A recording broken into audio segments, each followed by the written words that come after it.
Hey there, lovely cabbage people. Welcome to Foxy Cabbage, where we turn scraps into strategy and beans into revolution. Today's episode is called Not Trash, Just Misunderstood.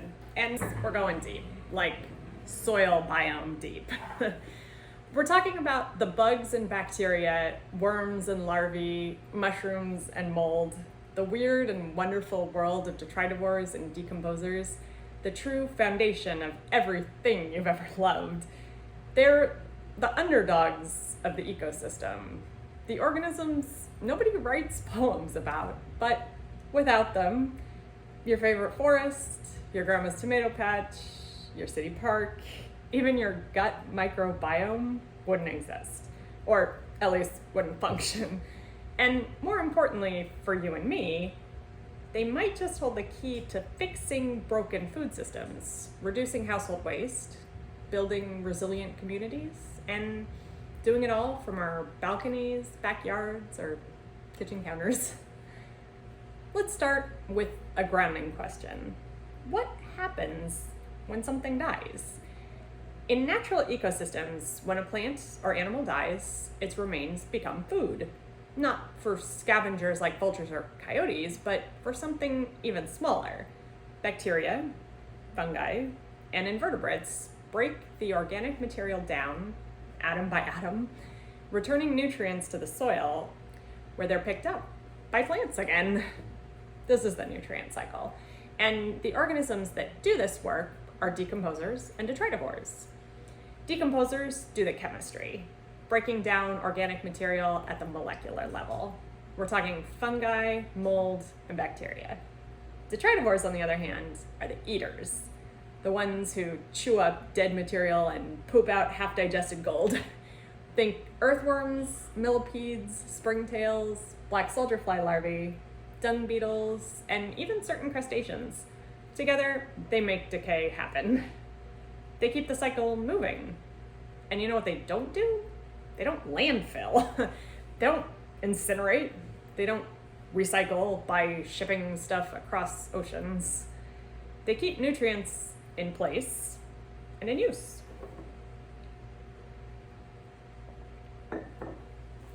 At Foxy Cabbage, we like to say that composting is a protest. It's an act of refusal, refusing to treat food as trash, refusing to export your responsibility, refusing to buy into a wasteful system. In the US, up to 40% of food is wasted, and a huge chunk of that ends up in landfills. And when food scraps rot in the landfill, they don't compost. They produce methane, a greenhouse gas that's 25 times more potent than CO2. Meanwhile, your backyard worm bin can take those same scraps and turn them into the richest soil amendment known to gardeners. Composting isn't just about being eco-friendly, it's a rejection of linear thinking. The idea that we use something once and then throw it away. Spoiler, there is no away. It's all connected, and decomposers are the thread.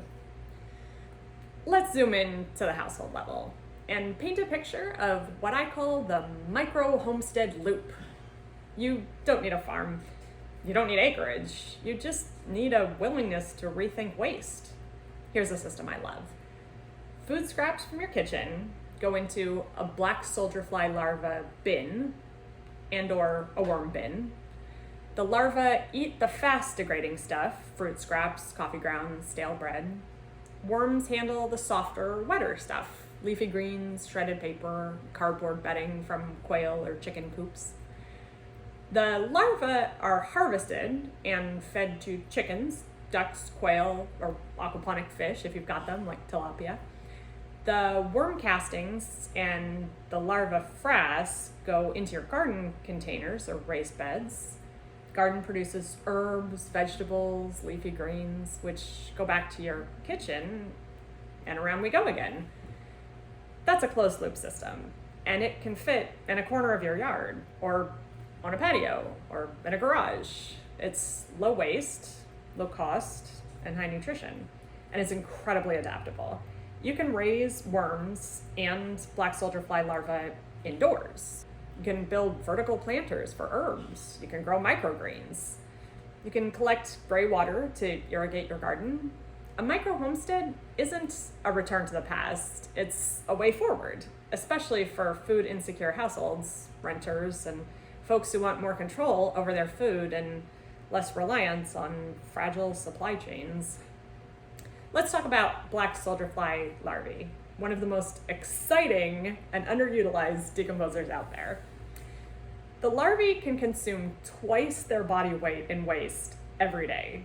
They process food scraps way faster than worms, and once they're full grown, they crawl out of the bin ready to be harvested. No digging around. Nature built in a self-harvest mechanism.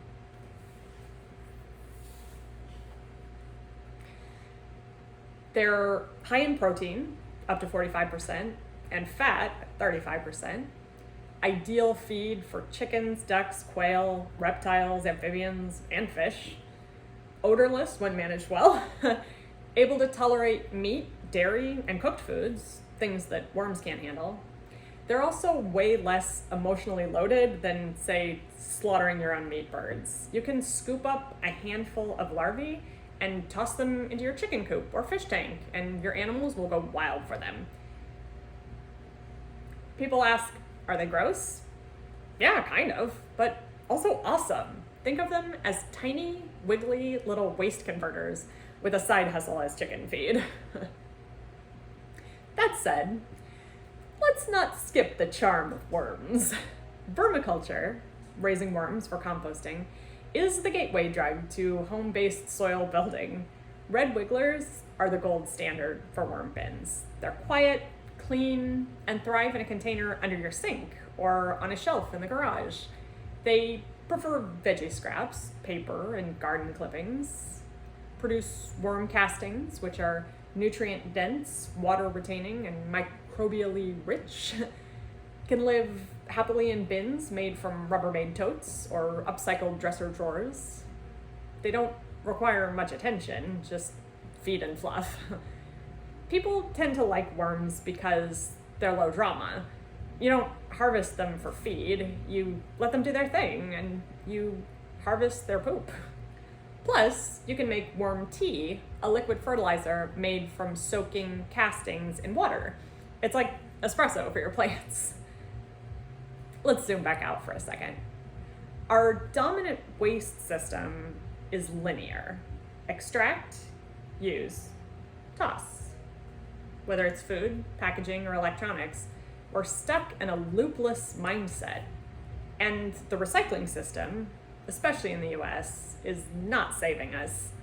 Only 5 to 9% of plastics are actually recycled. A lot of our recycling is shipped overseas where it's burned or dumped. E-waste is the fastest growing waste stream and often ends up in toxic landfills in the global south. We were sold the myth of recycling because it gave us permission to keep consuming.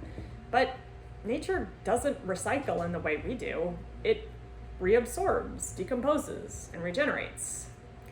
The larvae in your compost bin are doing a better job at waste management than your local materials recovery facility, and they're producing food, not emissions. This is my favorite question. What if our neighborhoods functioned like forests? In a forest, waste is impossible. Everything has a place. Everything feeds something else. If we applied that practice to our homes and communities, we could build regenerative neighborhoods, community composting hubs, shared worm and black soldier fly larvae systems, neighborhood chickens fed on hyper-local scraps, tool libraries, seed exchanges, food forests. It's not utopian, it's ecological. And in a time of climate disruption and food insecurity, it's downright practical. We don't need every household to raise tilapia and grow spirulina, but what if one family did fish, another did black soldier fly larvae, another had a greenhouse, and we all shared the bounty? So how do you begin? Start small. Try a worm bin. Build or buy a black soldier fly larvae bucket. Set up a countertop compost pail. Save your coffee grounds for mushrooms or your garden. Plant one edible thing, even a pot of chives on your windowsill. Observe the cycle. Watch what happens when you stop thinking of waste as a problem and start seeing it as a resource. Because every carrot top you compost, every larvae you feed to a quail, every handful of soil you build, that's a quiet act of defiance. That's hope in worm form. So that's it, friends. Not trash, just misunderstood. A little ode to the squirmy, the silent, and the essential. Whether you're growing food in 5-gallon buckets, tending worms under your sink, or just learning to love your leftovers, you're participating in something powerful. Thanks for hanging out with me here on Foxy Cabbage. I'm off to check on the black soldier fly larvae out back and maybe feed some to the quail and feed some frass to my garden. Until next time, keep it frugal, keep it weird, and don't forget, decomposition is life.